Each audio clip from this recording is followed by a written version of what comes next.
I can. When I was looking for kitchen curtains. So go ahead and take a posture that's relaxed but allows you to remain alert. If you can keep your back straight and up, that's good. It just allows you to sit more comfortably too for these 15 minutes. And you can close your eyes if you're comfortable with that. If you'd rather leave them halfway open, go ahead and do that. And just let your gaze rest on the table or floor in front of you. Your hands are held in your lap and your feet on the floor. And we begin with 3 deep breaths. In and out, and in and out, and in and out. And then go ahead and just breathe normally and naturally. Remembering there's no right or wrong way to breathe. As long as you keep breathing, you're doing it right. So if you have a short breath, that's okay. You don't need to try to have deep or long breaths.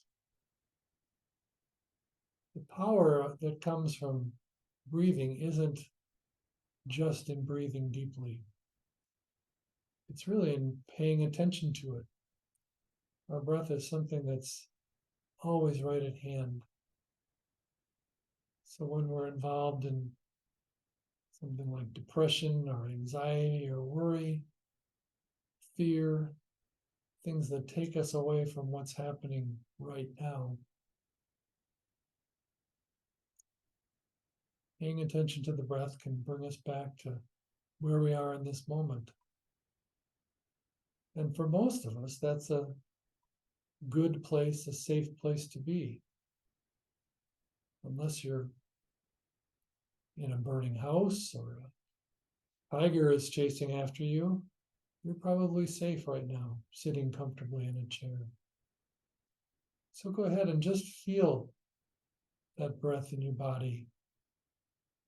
You feel the cool air in your nostrils and filling your lungs. You feel your breath leaving your body as you breathe out. And if you just settle into your seat, feeling the weight of your body, you can feel how it all kind of settles out in your belly.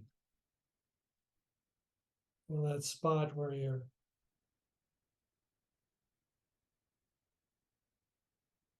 about 2-3 fingers widths beneath your navel, the center of that large muscle, the diaphragm that draws your breath in and blows it out, kind of like the bellows we play with as kids in front of a fireplace. You feel that belly rise to draw that air in, and it falls as you let the already used warm air out of your body. And just follow that breath. Again, feeling your belly rise as you breathe in and fall as you breathe out.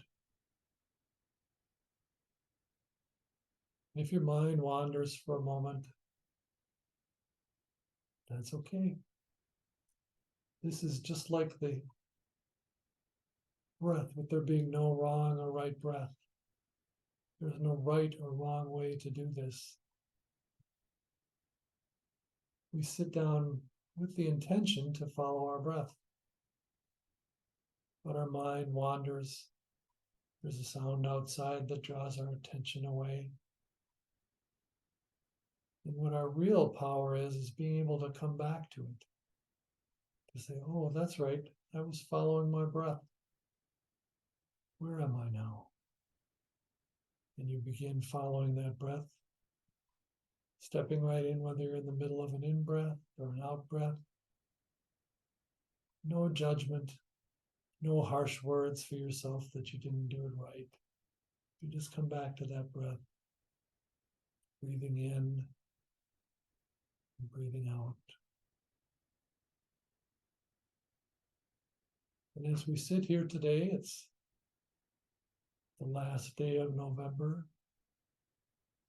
We've had a dusting of snow that caused some slippery roads.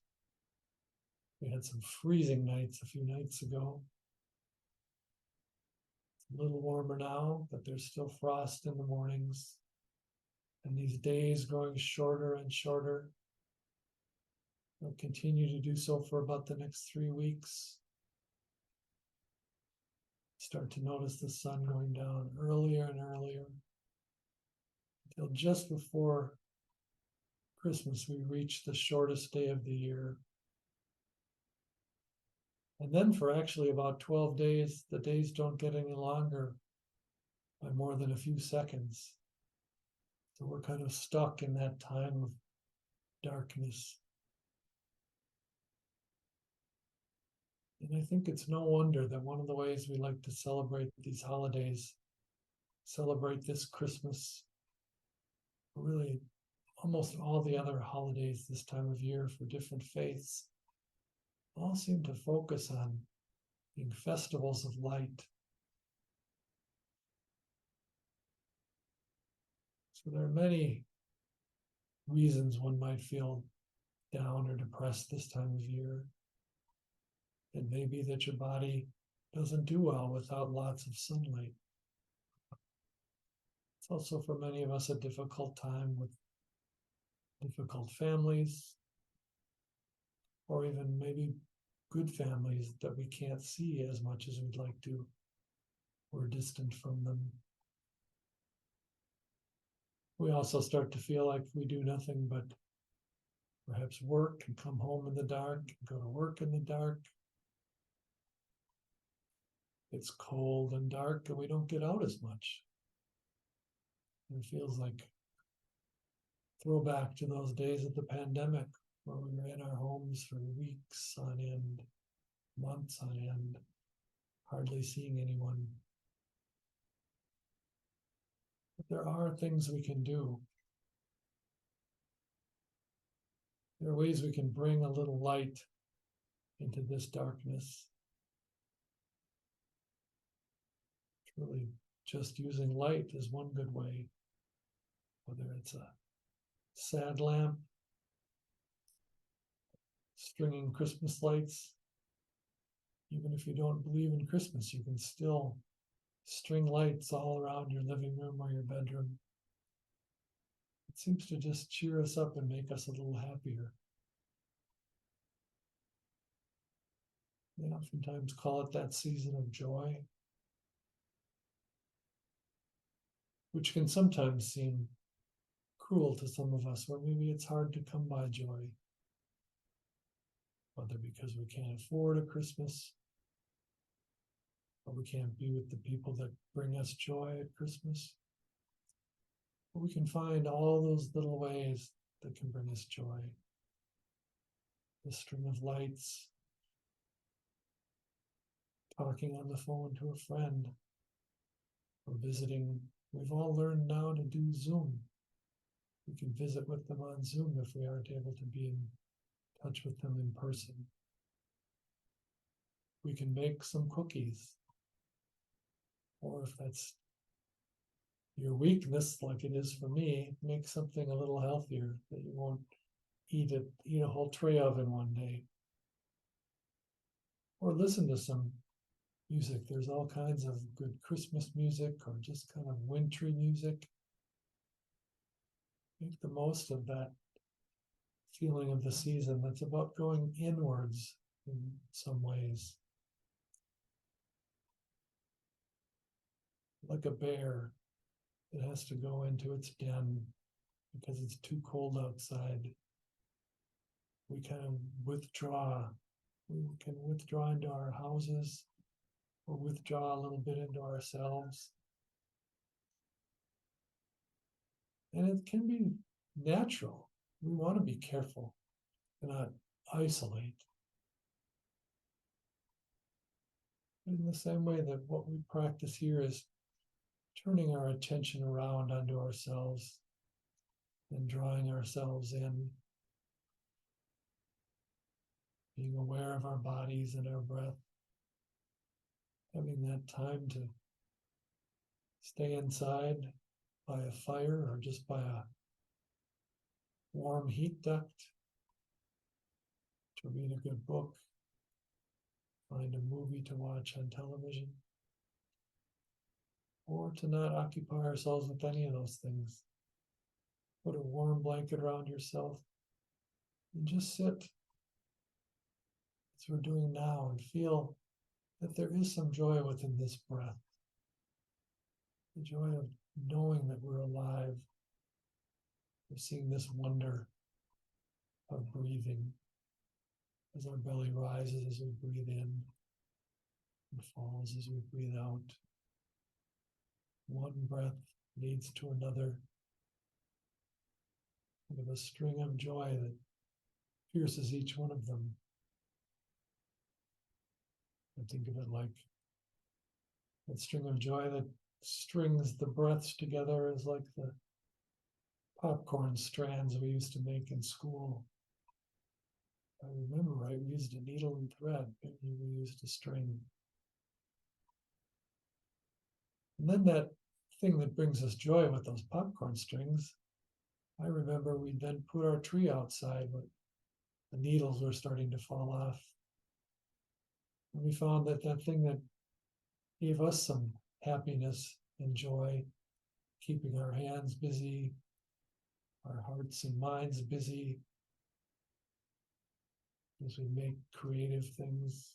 Perhaps you want to make handmade gifts for people so that you can spread a little of that joy around. I was thinking we'd put those trees outside in the backyard and feed the birds of winter who were hungry and so happy to get it. Peck at those popcorn strands until they were bare. And there again, we start with some joy, making the popcorn strands, probably eating some of the popcorn as we make them. We spread that joy to the birds that are outside. And then it's returned again to us, and sitting at the window and watching them flit about that tree and devouring that popcorn.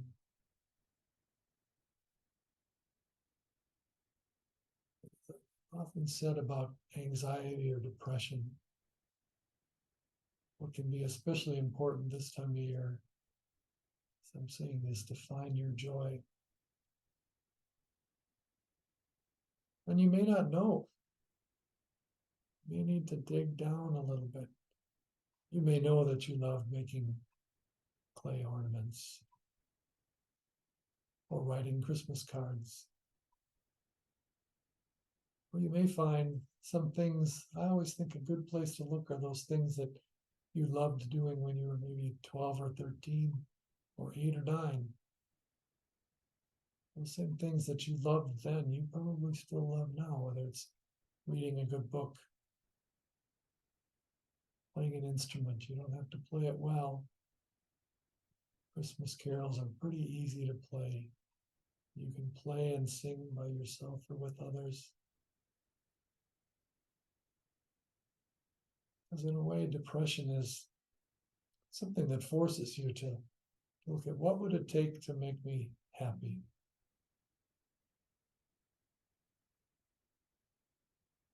How hard do I want to look at that?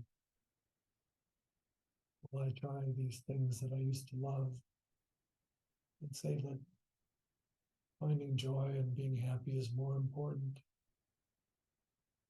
than anything else?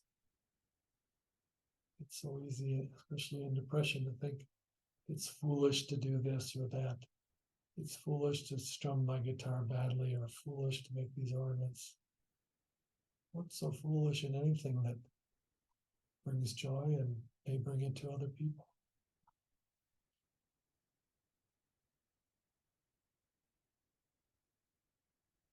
And you feel that joy streaming through the breath as your belly rises as you breathe in, falls as you breathe out.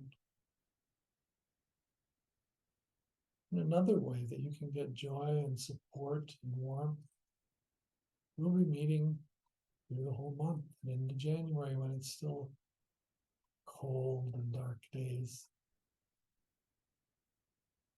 And we don't just do this breathing together and share that. We tell stories for people that come with anxiety and depression. We do an awful lot of laughing as we talk. We're able to find what's funny, what's joyful. So you can know that that's available to you too. Come back, whether it's in person or if it's too cold, we've learned to do Zoom now. There's 2 feet of snow. We can still all meet in those little squares, laugh and breathe together. So you don't have to feel that this is only a difficult time. We can turn it around as we turn the light on ourselves and our breath. We can turn things around and make this winter something that really is happy and joyful for us.